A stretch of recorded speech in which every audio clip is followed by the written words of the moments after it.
Welcome to the She Doesn't Settle podcast. I'm your host, Kelly Travis, a health, leadership, and success coach, competitive athlete, and proud mom of two wild boys. On this podcast, I'll bring you thought-provoking interviews and mini lessons that help you proudly declare what you want, create a plan to make it happen, and put your health and well-being first. And because I'm all about action, everything you listen to will leave you with something to start implementing right away. I want you to begin to say goodbye to bullshit excuses, false inner narratives, and that laundry list of shoulds, and say hello to creating the life that you deeply desire. Let's go.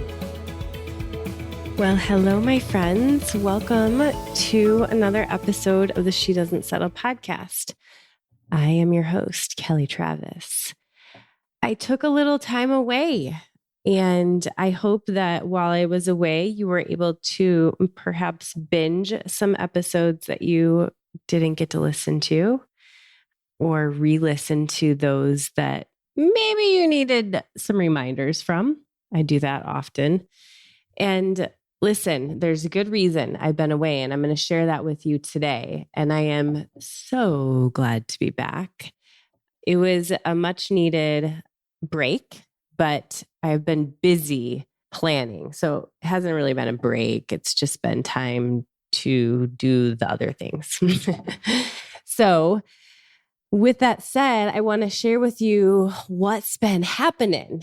First of all, let me remind you, this podcast is called She Doesn't Settle. Why? Because on this podcast, we're all about not settling, duh. But further, this is about doing the deep work to identify the areas that perhaps we need to put energy into, or we need to slow down and give space. This is an opportunity to hear stories from real people who have been through things and come out the other side. And it's an opportunity to challenge the status quo and what we've been accepting or ignoring in some cases as okay or fine. So I have taken some time over the last month to look at how I'm serving folks. And obviously the theme is helping people create change in their lives, whether it's around their health and well-being, whether it's around career, some other element of life, right? And bringing in the things that I do best to help create that change and get to a new place without giving up or feeling overwhelmed. And I will tell you that one of the things over the last 5 years I've done the most work with folks on is inside careers or changing careers. And I've been watching over the past, I feel like year, maybe, what has been happening with women leaving the workforce, women deciding to stay home, and men too, and watching how people are going from like 0 to 100 and really kind of blowing things up. Because a lot of us have gotten to that place where we're like, holy crap, I can't go another day. I just need to be done, right? And unfortunately, that's happening for a lot of reasons, and we'll get into that. But from my viewpoint, having worked with folks for a long period of time around career and everything that entails, it's hard to watch. And so much can be done to prevent feeling or getting to that boiling point. And this is not to say that it's easy or that that's the way people should be handling this. Not at all. It's just, I'm recognizing that in the way that I serve and show up, I want to be very intentional about working with folks around career and also working with folks around health and well-being. And so because of that, I am kind of breaking apart my work to fulfill both of those things in different ways. And beginning now and then starting a little after January will be a new program called She Doesn't Settle, all about career change. And I'm going to get into that. But what I want to talk about first is why. Now, I've been doing this for a while, and so this is not something new. It's just becoming more of a focus. Recently, 4 million people quit their job. Why? Well, people are beginning to prioritize wellness, family, work conditions. They're not settling. Forward-thinking employers need to rethink their workplace structures, right? They need to be doing this if they're smart. And I'm not seeing a lot of them doing this. And I will get to that too. But pre-pandemic, people were leaving jobs or considering leaving jobs. Now, in the midst of all of this, there's been a lot of talk about leaving, or we're seeing people leaving, and it's for a number of reasons. During the pandemic, a lot of folks only had work, right? All the other distractions that made up for disliking work were taken away. And then work was the center of attention. And then what happens when we can really see things clearly? We recognize how toxic or unhealthy they are. We're also hearing of a lot of people, and I know this podcast is called She Doesn't Settle, but that's because, that's how I identify. That's the pronoun I use. That does not mean that people listening need to be a she. There are men that listen to this podcast. There are people who identify using pronouns as they, them. So I want to be clear about that, because when I say folks, I mean everybody is feeling disposable and unheard. I work inside organizations. I hear it all the time. A lot of people choose goals, choose careers to meet other people's expectations. That's what I did. And then we come to this place with COVID and the shutdown, and people go, okay, I need to reprioritize some things. Maybe this isn't exactly what I want. What do I want? Life is short. I don't want to be doing this anymore. And finally, people are recognizing they want to value themselves instead of waiting to be told externally that they are valuable. People are tired. They no longer have the mental energy to deal with toxic behaviors in the workplace or to have to fight to be heard.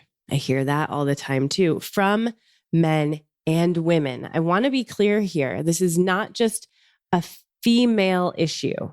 And folks, are recognizing that life is just fucking short. And we need to do what we love in the 8 hours plus that we are spending working every day. I'm excited about people finally moving from thinking to doing. I am concerned that some people are being impulsive and maybe don't know what's next, but are just trying to put a Band-Aid. And so I want to be able to provide some support so that you, if you're considering a career change, don't feel like you have to burn it all down. This complex, challenging relationship with career is not new. Pre-COVID, people were recognizing they weren't happy. They weren't fulfilled. They were working too much. They were not being heard. It was affecting their health, right? This is the work that I've been doing. But I think COVID sped things up. And what I want to really make sure doesn't happen is that, like a lot of things, we don't go back to, I want to say normal, but it's a new normal, right? And fall back into complacency because change is scary. And we had that thought, but okay, I'm fine. Our brain panics anytime we think about a big change. That fear response kicks in.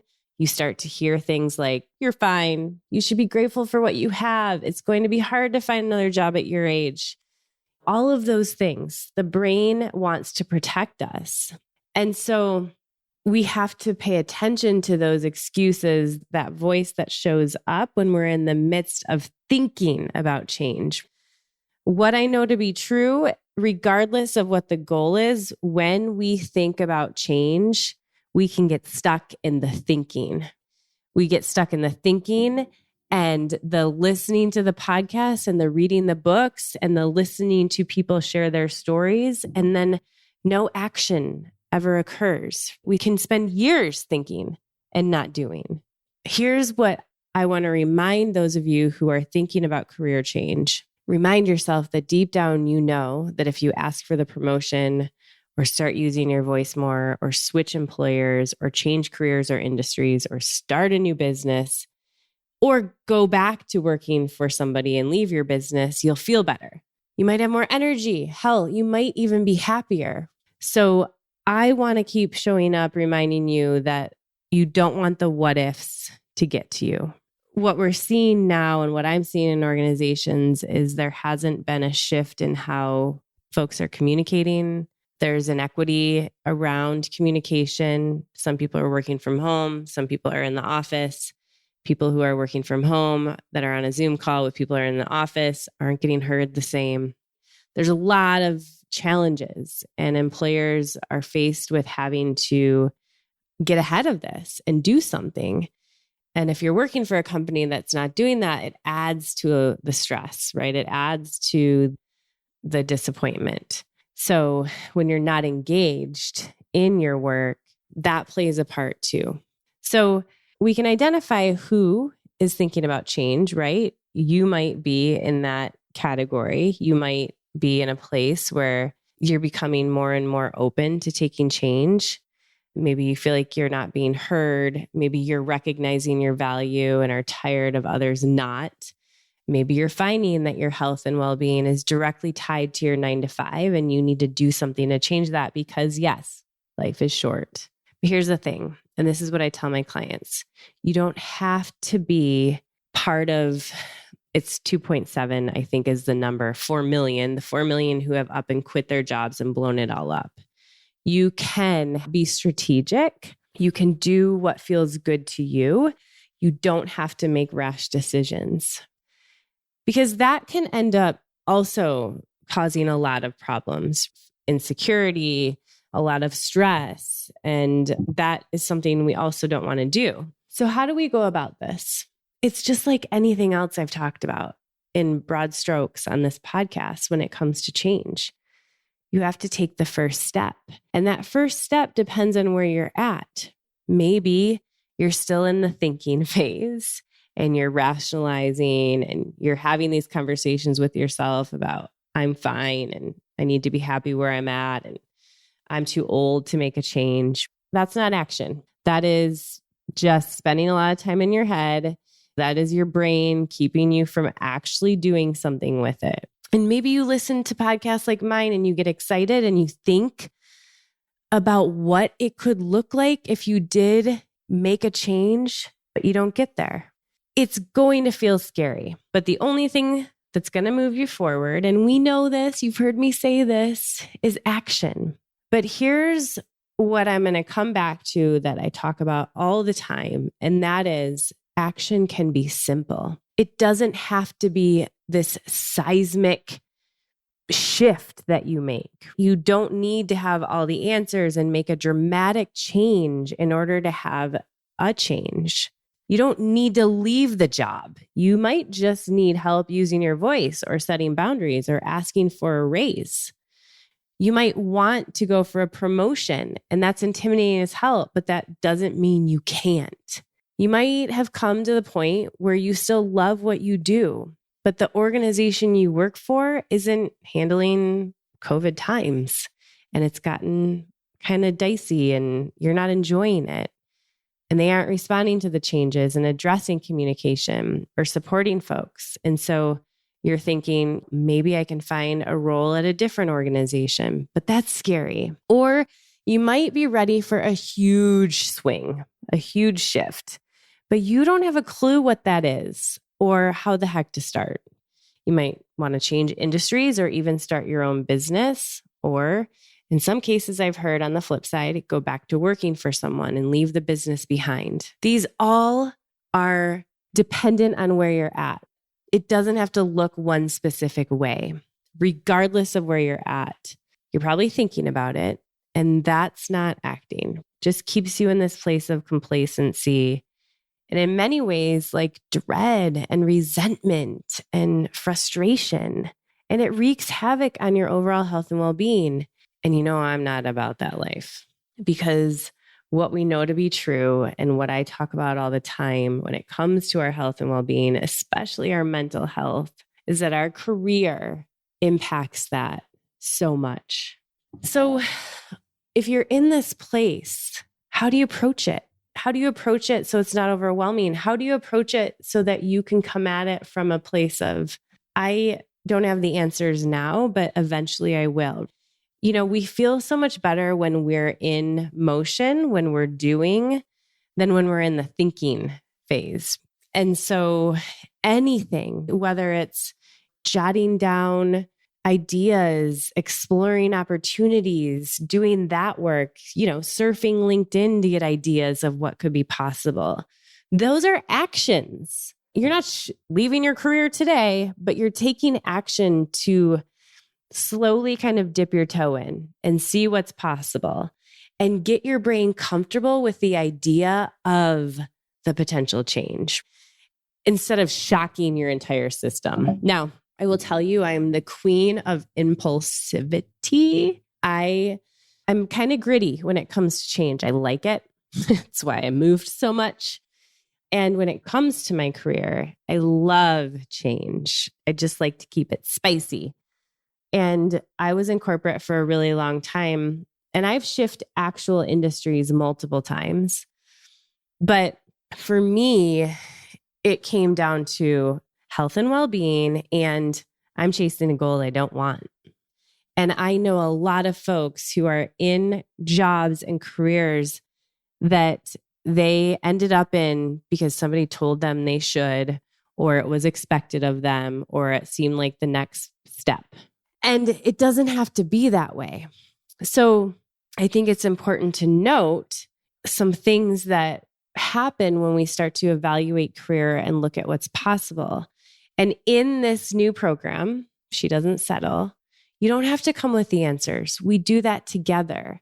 We are 100% using the Enneagram because that tool in itself is very helpful for me as a coach, but also you as a client, because it allows you to feel seen. It puts to words a lot of how you feel about what your strengths are and where you thrive.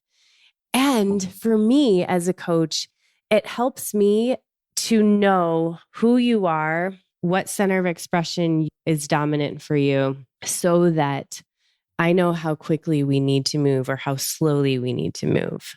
I'll give you an example. I am somebody who has a dominant action center. And what that means is I don't like to spend a whole lot of time in contemplation. I like to take action. And that can sometimes be a detriment. But if I were coaching myself, I need to know that I can't spend a whole lot of time contemplating and exploring and all of that. I need to have a good balance between the two. So that's one example. But depending on your personality, it's helpful to know where you are and how you're going to feel the safest in making change. And what's also helpful with the Enneagram is that you might come to me and say, I feel like I need to completely switch industries and do something completely different. And we do the work and we go, you know what, actually, what you're doing is perfect for you and you enjoy it, but maybe you're not in the right industry doing what you're doing, right? Something like that. So it really is a helpful tool. And then with that, we can explore options. We can ask hard questions like, what are you afraid of? And where are you getting stuck? And what has been your experience in the past? The other thing that we do is we do the hard work of challenging the self-critical thoughts. Those ones that tell you should not be doing this. Moving through the grief that you will experience, because anytime we do work around change, it comes up because you're leaving a part of you behind. And we have feelings about that. Maybe you've been doing the same work for 20 years. And even though it is time to move on, it's like a bad relationship. It's still hard to walk away from. We still grieve it because it was a huge part of us and it's hard to let go. So we do that work. And we also tackle any feelings of feeling like a failure or an imposter. I completely switched gears, as a lot of you know. I was in the publishing industry and marketing and spent many years in corporate doing that work, leadership. And then I decided to start my own business in health and wellness.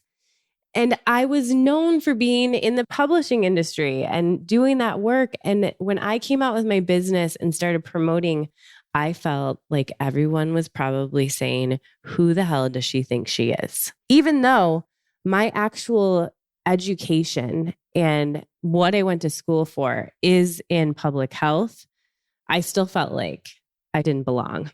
So we got to work through that, because again, if we move too fast, what happens is you make the change and then it blows up in your face. And so we want you to feel safe and secure in doing this. And if we do it strategically in a way that you feel good, it's a much better experience. We will spend time in contemplation and figuring out what it is you want next. We will do exercises around this to make sure you feel good about that part before we move on and start making a plan. This might take time. For some, it will take longer than others, and that's okay. It's still action. Contemplation is still action because we're doing exercises and exploration and working through questions and that type of stuff. So you're still moving forward. You're not thinking, you're doing. And then once we get to a place where we know without a doubt what it is you want, whether it's to go for a promotion or move from salesperson to owning a bakery, possible, we put together a plan that allows you to take small action steps towards achieving that. But steps that feel doable and not overwhelming and not scary. And throughout all of this, we're making sure that you take advantage of the work that you actually have right now. You're not coming to this program and going, okay, I quit my job. What's next? No. I mean, you could, if that's what you want to do and you're in that headspace, totally fine. Not everybody can do that financially. That's definitely a privilege. And if you can do that, cool. But that's not the expectation, right? And for those of you who need to keep working while you figure out what's next, we do the work to make sure you take advantage of the job you have. You look for the opportunities and the learning experiences you can gain and utilize the time you have there so that doesn't feel like a grind, because you might still need to be in that place for a while. And so we have to get you in a headspace where you can still be okay with the work you're doing while also wanting more. And that's okay. We can be okay with where we're at and want more and focus on how to get that. And we don't have to rush it. It takes grit to walk away from something that isn't serving you. It takes grit to recognize and say out loud, this isn't enough. I want more. I am not going to apologize that I want more. And I want you to know that you can do it. You know, the questions to leave you with are, why have you been sitting on this? And you probably have a good reason, but ask yourself that question. If not now, when? And if not you, who? Nobody else is going to change this for you. Nobody's going to find you the next job. This is on you. And you have a choice. We always have a choice. We can stay in that place of feeling like we're settling and just kind of hanging out in that space of it's fine. Or we can do something about it. It's taking a chance on yourself. And I think that we've been programmed to kind of stay in a lane a lot of times and to just do the next thing or to try to be happy with what we have.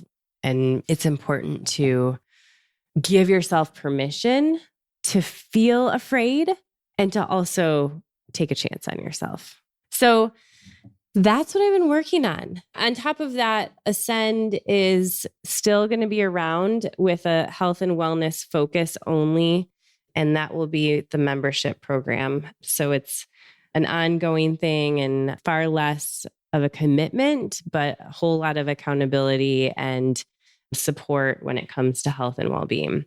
So more on that later. Right now, the focus is launching this new program, inspiring you to start thinking about this or thinking about action in your own life. That doesn't mean you need to sign up for this program, obviously, right? This is here, and I'd love to talk to you about it. But I'm sharing all this because I want you to think about where your head's at and where you're at with your career. And if you've been honest with yourself, or if you've been telling yourself you're fine and that you should be grateful for the job you have. There's always a yes and with that. Yes, you probably are fine. Yes, you should be grateful for the job you have. And it's okay to want more. It's okay to recognize it's not enough. I love the yes and. I learned about yes and when I took improv, and it is definitely a tool I use, especially with my children.